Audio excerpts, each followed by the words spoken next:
Welcome home, brave heroes. I'm Ash, this is HeroQuest, and it's time for another episode of LokeQuest, the hopefully inspirational and motivational show where I plan out impromptu HeroQuest skirmishes using Loki battle mats, specifically the books of battle mats. In this episode today, we are going to be storming the tower. I don't think there's a need to have a giant map for every single quest. Sometimes it's fine to have a couple of really small maps. These sort of micro quests can make for a great break in between larger, longer, lasting quests, such as those that take up the whole HeroQuest board. Now, it's difficult not to use the Loki Little Books of Battle Mats, or any of Loki's products.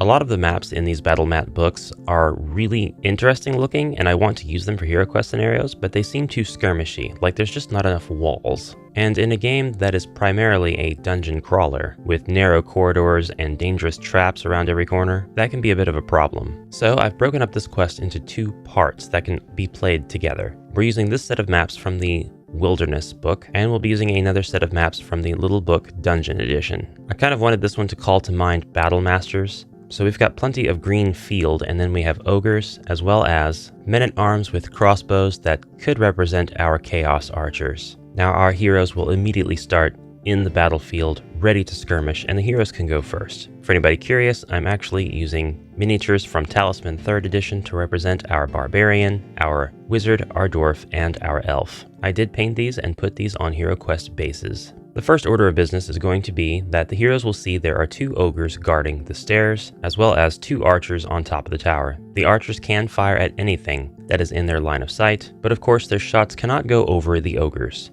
Explain to the heroes that if they have any sort of magic or ranged weaponry, they can attack the archers on top of the tower, but if they are adjacent, they will not be able to reach them with melee weapons because these archers are actually very high up on this tower. Now, it may be easy to tell that there are trees on this map. There are roots from the trees that are adjacent to this platform going into the platform. You can see that this is not really a tower. But for the sake of the quest, it is a tower. Throughout this first skirmish, the heroes are going to have to deal with the threat of the ogres and the archers, raining arrows down upon them. But explain to the heroes that they are able to enter the stairway as soon as the ogres are out of the way. Dead as soon as they murder the ogres. And the archers will just continue firing. They'll never attempt to leave this tower area. They'll just stay exactly where they're at, and they'll just fire every single time. So if you do have ranged weaponry or magic, you can absolutely take them out. And that'll be something that works in the hero's favor if they do it early, but especially if they do it at any time before they go into the stairs, and you'll see why. Part 2, which is the dungeon section. This is using a pair of maps from the Loki's Little Books of Battle Mats Dungeon Edition, and you don't have to lay out everything on the board right away. You can go ahead and wait until the heroes are in line of sight and then reveal the contents little by little, corridor by corridor, passageway by passageway. This is a very kit-bashed pair of maps. You can see that I'm using the Keller's Keep stairs from HeroQuest 2021.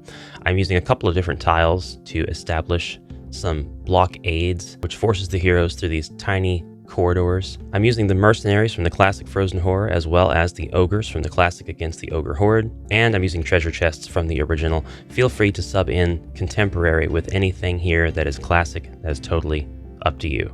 The heroes will start outside of the door, as they would in one of the expansion quests, and then enter the dungeon corridor one at a time. The heroes will find that the corridors, being 2 spaces wide, make it very difficult to engage in any sort of equivalent of doorway combat. However, smart heroes could still draw the attention of the enemies to places where there is only one space in tile width. Back up a space, draw them through, and voila! More doorway combat, yay! Now I have the blockade here for a sort of just a way to keep the stairs separate, but you could go ahead and remove that if you did not want this to occur at all. This will take a little bit away from the strategy of the encounter though, so I don't recommend it. Let your heroes feel smart. The chests can of course all be empty, or they can all be trapped. That is totally up to you. Whenever doing a scenario using these Loki battle maps, we want to still give the heroes all of their actions, all of their agency, so that they can still perform things like searching for traps, searching for treasure. I would say if you're going to search for traps, it's going to be every square in the hero's line of sight. So at this point, the elf here, the Talisman Ranger, would be able to see traps clearly if they are in one of these 4 squares, the square adjacent to him, or the squares behind him. And you could go ahead and argue that this square counts if you feel like it's in line of sight. You could go ahead and count this square if you feel it's in line of sight. I do count this square. This one is a matter of contention between Zargons and Morkars. Count this one only if you feel it's appropriate, but if you do count this one, go ahead and count that one as well. Every square in his line of sight, diagonal included, unless the corner wall blocks line of sight. But like if you wanted to search this entire corridor and this corridor for traps, there'd be no problem for the wizard to stand here and do a search for traps. Searching for treasure is a little bit different. You could count this entire corridor as one room, or you could count it as a classic HeroQuest corridor in which you are not able to search for treasure. And of course the heroes can search for secret doors, but I don't have any secret doors planned for this particular quest. As to the contents of the chests, I would consider giving the heroes a crossbow for the battle that is ahead. At least one permanent crossbow. If you wanted to be nice and give them temporary crossbows for what's about to happen, that's totally fine, but I would just award them with one permanent crossbow and I would have the other ones break as soon as the scenario finished. Traps are a valid thing in these Loki battle mats, and you can certainly put traps down. This pit trap is intended to be hidden and only discovered if the hero lands on this tile or does a search for traps. The feeling I'm going for here is that the heroes should be very excited when they turn each corridor, very nervous about what's around the corner, and then when they get to the top of the stairs and see the chests, get really happy and excited for the treasure and the bonuses that are coming, only to be very dismayed and horrified when they see the ogre. Once your heroes have all stepped through the wooden door at the end of this map, it's time for part 3. Did I say there were 2 parts? I meant 3. We're here, we made it to the top of the tower. You can now lay down the stair tile and let the heroes emerge from here. If they already defeated these 2 chaos archers, or mercenaries with crossbows, or men-at-arms, whatever you want to call them, then they won't be here. But if they haven't, then these guys will be here, and now your heroes can take divine retribution for all of the arrows that were showered down upon them during the first phase of this quest. As soon as the heroes appear on this map, however, the grand reveal is that the ogres have been chasing them. And here they are. I would place the ogres at the edge of the board, and the ogres are not interested in going into the stairwell to get to the heroes.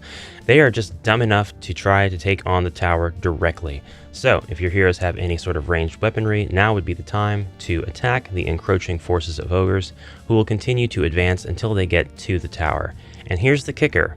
If any hero is adjacent to an ogre, even from the top of the tower, the ogre will have reach to attack with a melee weapon, because the ogres are big boys, and the tower is not all that far off the ground anyway, so that'll be a fun reveal for them. That does mean, however, that your heroes can get in a couple of shots to attack the ogre. This is the one exception to the tower and melee rule that I established earlier.